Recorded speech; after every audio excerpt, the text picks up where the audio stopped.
Good morning, respected faculty members and fellow students. This project is created by Rahul Chandrasekhar and Aman Singh from Mechanical Branch. This video is presentation for our B.Tech project on design improvements of mechanical prosthetic arm. The project was guided by Professor Bikash Routh.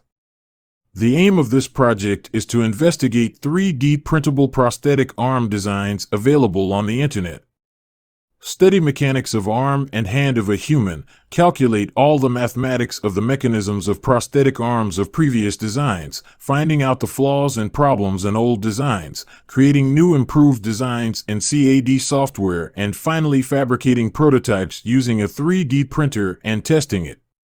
Coming to the first chapter of this report, which is the introduction. Let's start with prosthesis. A prosthesis or prosthetic implant is an artificial device used in medicine to replace a missing bodily component that may have been lost due to accident, illness, or a birth defect. Prostheses are designed to replace the missing body part's lost functionality. In underdeveloped nations, there are about 40 million amputees, yet only 5% of them have access to prosthetic limbs. The expense of traditional prostheses, which may vary from $1,500 to $8,000, according to the American Orthotics and Prosthetics Association, is prohibitive for the majority of amputees. Hence, 3D printed prosthetics can be an excellent alternative to conventional prosthetics since they can be purchased for as little as $50. Also, utilizing 3D printing, it is feasible to create prosthetic limbs more quickly. To pay the overhead cost of creating tools in the conventional manufacturing method, large-scale production is necessary. Yet regardless of the number, 3D printing keeps the cost of producing a single item same. Traditional manufacturing processes are costly, precise, and skill-intensive, especially when assembling complicated pieces to create complex mechanical structures. With 3D printing, which can produce an entire complicated component in a single step. So, we decided to work on 3D printed prosthetic arm. The methodology of design started with analysis of previous designs. There are several 3D printed prosthetic arm designs on the market today that use simple mechanisms and are easy to fabricate. But after reviewing all these designs, some modifications can be made to further increase the usefulness of these arms. Here are some commercially available 3D printed arms. All of the mentioned 3D printed prosthetics use strings to control the flexion and extension of the fingers, which are either moved by the wrist or the elbow. However, as all of these models lack independent finger control, they are all limited in their ability to grasp irregular items. We did a literature survey for this. This table is taken from a research paper that contains qualitative analysis of 58 3D printed prosthetic devices. We can see that out of 58, only 14 prosthetics are body-powered, and all body-powered prosthetic have no independent finger movement, also called adaptive grasping. So little modifications are needed to keep this prosthetic basic and enable enhanced hand control for better grasping. We then made simple free body diagrams to calculate the theoretical forces, torques, and other motion in our design. Starting with the fingers. Each finger is divided into two links which will be rotated with the help of a string. Assuming its axis as origin, the torque generated by a string on our design with tension T will be equal to 5 Newton millimeters. Each finger link is capable of rotating 90 degrees and will go back to its original position with the help of an elastic band countering the string. Next to this, we calculated length of string required to contract a finger. For adaptive grasping, we decided to design a pulley mechanism which will distribute tension from one string, which will be pulled from elbow and distributed to 5 strings going to each finger.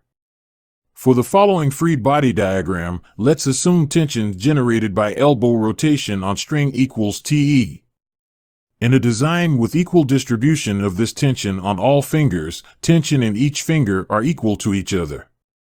Applying force balance equations, we found out that pulley system will increase the tension going into each finger by 500% compared to previous designs. After these calculations, we started designing a 3D model of our design in Fusion 360. First, we designed the hand, which included upper finger link, lower finger link, upper palm, lower palm. Their parts can be connected by anyone using M3 nuts and bolts. Following are the images of CAD drawings with dimensioning of the hand. Then we designed the elbow link, which is going to pull the string which is used to initiate the fingers of our design. Following are the images of CAD drawings with dimensioning of the elbow links. At last we designed the CAD model of our pulley mechanism, and here is the CAD drawing with dimensioning. After designing CAD model, we selected appropriate parts and materials for our model. For smooth rotation, we selected bearings of diameter of 6 mm, 10 mm, and 13 mm. For string, we selected Griffin nylon thread of size 12, and for printing, we selected PLA material. The 3D printer used by us is Creality Ender 3 printer. This printer has nozzle speed of 50 mm per second, minimum layer height of 0.1 mm, and its printing technique is fused deposition modeling, or simply FDM. It is an additive manufacturing process that involves the extrusion of materials via a nozzle and the subsequent joining of those layers to produce three-dimensional structures using a 3D printer. For slicing software, we used Creality Print to generate G-code of our models. This software allowed us to add support structures, correct orientation, adjust layer height, infill percentage, and bed temperature. We then checked the simulation of our print through the software before printing. For 3D printing, we had to first calibrate the nozzle position and align the printing bed. Then we started printing all the parts of our design, which took more than 48 hours of printing time with 20% infill. After printing each part, we started assembling our model, starting from finger links towards the elbow joint.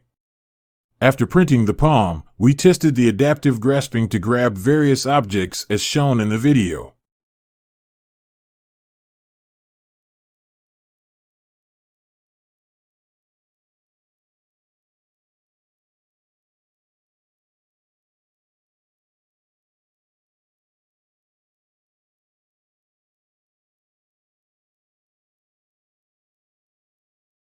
Since we didn't have access to testing rigs for prosthesis arm, we performed static stress simulation on Fusion 360 and applied load from 0 Newton to 250 Newton on the finger links and found out that our model can take more than 150 Newton tension from strings and have a factor of safety higher than 3. Coming to cost analysis of our project. We have spent Rs 749 on PLA filament, 640 on ball bearings, 110 on elastic, 20 on nylon threads, and 60 on M3 nuts and bolts. The total cost came out to be Rs 1579. For results, we calculated the theoretical weight of our design, which came out to be 1,089 grams, which is significantly lighter than an average motor-driven, battery-powered prosthetic arm. Summarizing the conclusion, a prosthetic arm was successfully designed in a CAD software and new mechanism was successfully added. Then all the G-code was created for the prototype, which can be used for further recreation of the design prototype, and it can be improved further for real-life usage. The finished 3D printed prototype was created successfully. However, for a finished product, this design needs more iterations of prototypes for regular usage. Its ergonomics and simplicity of designs can be improved further. Thank you all for listening to this presentation.